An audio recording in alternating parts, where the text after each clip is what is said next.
শৈলী রিলস কুকিংয়ে আপনাদেরকে স্বাগত। একটা নতুন ব্লগ নিয়ে আমি চলে এসেছি।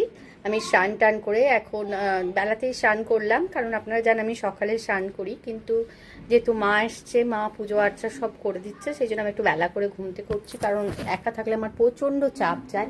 সেই জন্য আমি ঠিকঠাক করে ঘুমোতে পারি না, আমার শরীরটা খারাপ হয়ে যায়। সেই জন্য আমি একটু পরে উঠলাম আর কি। এই যে সেই জন্য ধূপ দেখিয়েছি। চলুন সব ঘরে ধূপটা আমি দেখিয়ে দিই। আমার ধূপ দেখানো হয়ে গেছে। দেখবেন আমার গাছটা কত বড় হয়েছে, তুলসী গাছ। এটা কিন্তু আমি লাগাইনি, এটা কিন্তু বক্রেশ্বর থেকে যখন আমি আসি তখন এটা ছোট্ট চারা গাছ হয়েছিল। যখনই এটা এটা নিযুক্ত পবিত্রভাবে আমি এটাকে বসালাম, স্থাপন করলাম, তারপরেই কিন্তু এটা চঞ্চল করে বড় হয়ে গেল। আগে কিন্তু বড় হয়নি, অনেক দিন ছিল আমি ওটাকে বসাতে পারিনি। চলুন আজকে ব্লগটা আমি এখান থেকে শুরু করছি। একটু মার্কেটে যাব বিকেলবেলায়। এই যে যুবরাজ, আপনাদের যুবরাজকেও একটু ডাক্তার দেখাতে হবে। ওর প্রচণ্ড কাশি হয়েছে, প্রচণ্ড কাশি যাকে বলে, প্রচণ্ড কাশি হয়েছে। ওর প্রচণ্ড কাশি হয়েছে, খুব কষ্ট পাচ্ছে। ও এক সপ্তাহে স্কুল কোথাও যেতে পারেনি, ওর প্রচণ্ড কাশি হচ্ছে, তাই না বাবা? ও টিউশনও যেতে পারেনি। এই দেখুন কেমন করছে, দেখছেন? তাই চলুন আজকে কি কি রান্না হয়েছে সেগুলো আপনাদের সঙ্গে শেয়ার করবো। এই যে যুবরাজ ছাট করে আমার কোলে উঠে গেল। আমার হাজবেন্ড খেয়ে দিয়ে আজকে ডিউটি বেরিয়ে গেল, তারপরে আমি ব্লগটা শুরু করছি। তো চলুন আজকে দেখা যাক যে কী কী রান্না করেছি আজকে। আজ এমনিতে বৃহস্পতিবার, সেই জন্যে কী কী রান্না করেছি আজকে দেখায়। আবার যুবরাজ পালাচ্ছে, যুবরাজ আবার পালাচ্ছে। তো একাই শুয়ে আছে এই ঘরে। আমি বললাম এই ঘরে একা কেন শুয়ে আছিস? দেখুন আমার স্ল্যাবগুলো এখনও গুছানো হয়নি, এখনও আমি পারিনি গুছিয়ে উঠতে। তার মধ্যে শরীর টরীর খারাপ, আমার ছেলেটারও শরীর খারাপ লাগছে, আবার ওই প্রবলেমটা দেখা দিয়েছে। তো আমার খুব চিন্তায় আছি আর কি। এই দেখুন কতগুলো, দুটো তাল নিয়ে করবো। হ্যাঁ, তালটা করবো আজকে। একটু মার্কেটে যাব, হসপিটাল যাব, তারপর মার্কেটে যাব। চলুন আজকে কি রান্না হয়েছে আমি আপনাদের সঙ্গে শেয়ার করি। এই দেখুন মা লঙ্কাগুলো রোদে দিয়ে রাখছে, বোটা ছাড়িয়ে সেগুলো গুঁড়ো করবে, কারণ আর লঙ্কার গুঁড়ো ইউজ করি না, মা করে দেয়, তারপর আমি সেগুলো ইউজ করি। মা যখনই আসে তখনই করে দেয়। চলুন শেয়ার করি আজকে কি রান্না হয়েছে আমার সঙ্গে। এই যে আজকে একটু ভাত তো হয় বাঙালি বাড়িতে, একটু ডিমের কারি। এটা কিন্তু আমিষ করেছি আমার হাজবেন্ডের জন্যে। আমিষটা করেছি হাজব্যান্ডের জন্য, কারণ হাজব্যান্ড নিরামিষ খেতে পারে না। তো আমি তো বলেইছি আমি কিছু। এটা একটা থোড় ভাজা করেছি, নারকেল দিয়ে থোড় ভাজা। এটা একটা সবজি দিয়ে, টক বড়ি দিয়ে। এটা কচু কুমড়ো ফুলের তরকারি। এটা লাল শাক ভাজা, নিচে ডাল আছে। চলুন যুবরাজকে তাহলে খাইয়ে নিই আজকে। যুবরাজকে আর বাবা অতটা মানে না আর কি, যুবরাজকে বাচ্চা, ওকে অতটা মানতে আমি দিই না।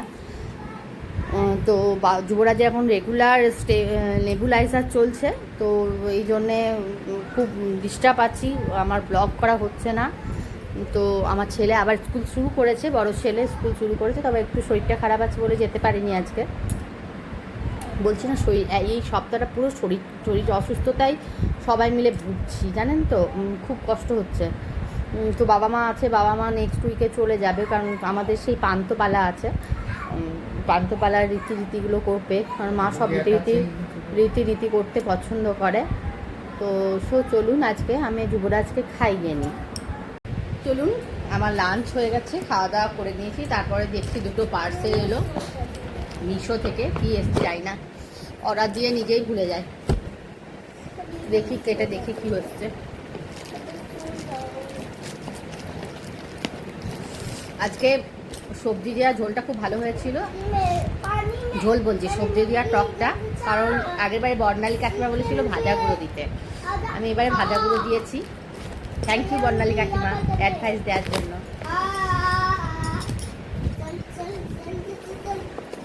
ভালো থেকো, সুস্থ থেকো। ও একটা চপার নিয়েছি, কারণ মাঝে মাঝে না এখানে লোডশেডিং হয়ে যাচ্ছে, কিছু লোডশেডিং হয়ে গেলে চপারটা এসছে কিনা বুঝতে পারছি না। এটা অয়েল ডিসপেন্সার। তো আমি চপারটাও একটা নিয়েছি, কারণ লোডশেডিং হয়ে গেলে না তখন পেঁয়াজ বাটা ফাটা খুব মুশকিল হচ্ছে। ধরুন মাংস করব, একটাই এসছে, আমি ভেবেছিলাম দুটো আসবে।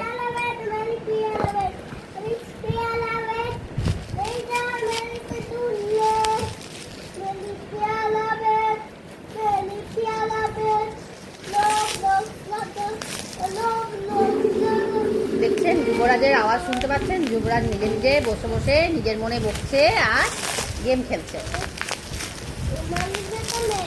আজকালকার বাচ্চাদের যে কি গেমে নেশা হয়েছে যে কি বলবো। দেখি আবার ঠিক এসছে তো, ভালো এসছে। এটা অটোমেটিক্যালি খুলে যায়।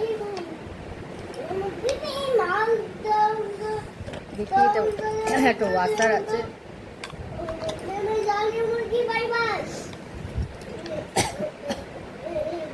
এটার মতো লাগিয়ে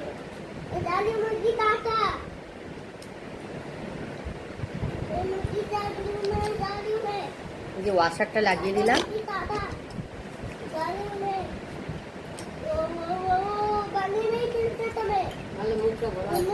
হ্যাঁ ভালো হয়েছে না? মাও বলছে ভালো হয়েছে। তার দুটো ট্রে কিনেছি, একটা ট্রে দেখাই আপনাদের।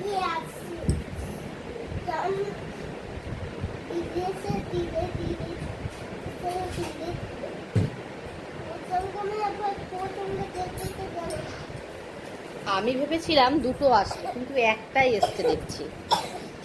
আরেকটা অর্ডার দিতে হবে, কারণ সাদা তেলের জন্য একটা খুব দরকার। ও মা, এ তো খুব প্রবলেম হয়ে গেল। এই ট্রের ভিতরে তো আমার অয়েল ডিসপেন্সার ঢুকছে না, তাহলে তো আমাকে অন্য ট্রে অর্ডার দিতে হবে। ঠিক আছে, এটা অন্য কাজে লাগিয়ে নেবো। ট্রের ভিতরে ঢুকছে না, আমি তো ভাবলাম ট্রের মধ্যে রাখবো। ঠিক আছে, এটা এমনি রাখো, এটা এমনি অন্য কোথাও কাজে লাগবে। হ্যাঁ আছে, দেখো মেজারমেন্ট করা আছে। দেখি দেখে একবার দেখায় সবাইকে।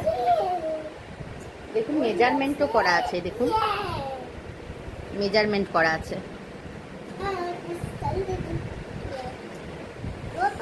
এটা 630 গ্রাম জল ml আর কি, ml তেল ধরবে।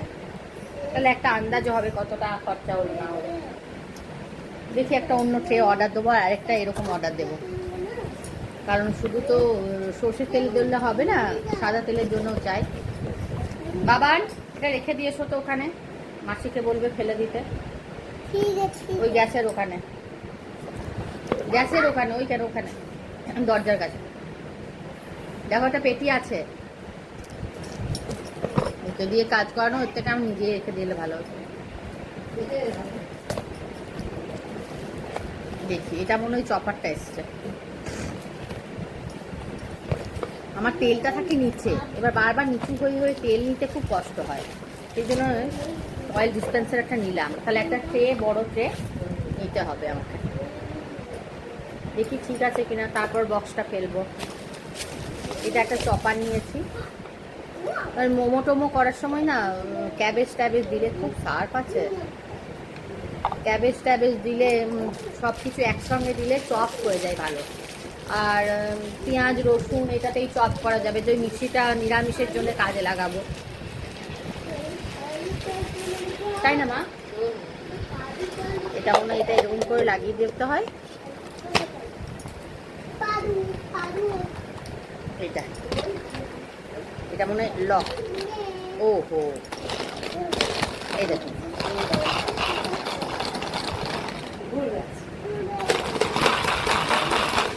খুব স্পিডে ঘুরছে, কিন্তু আঙুল টাঙুল কেটে যাবে। এটা খুলে দিলাম, এটা লক, এটা হচ্ছে লক। তারপর খুলে দিলাম। আচ্ছা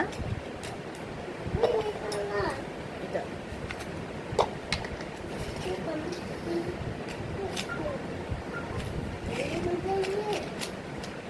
এটা আর হবে না, কি জানি। আর এটা তো আর বন্ধ হচ্ছে না, কি জানি বাবা।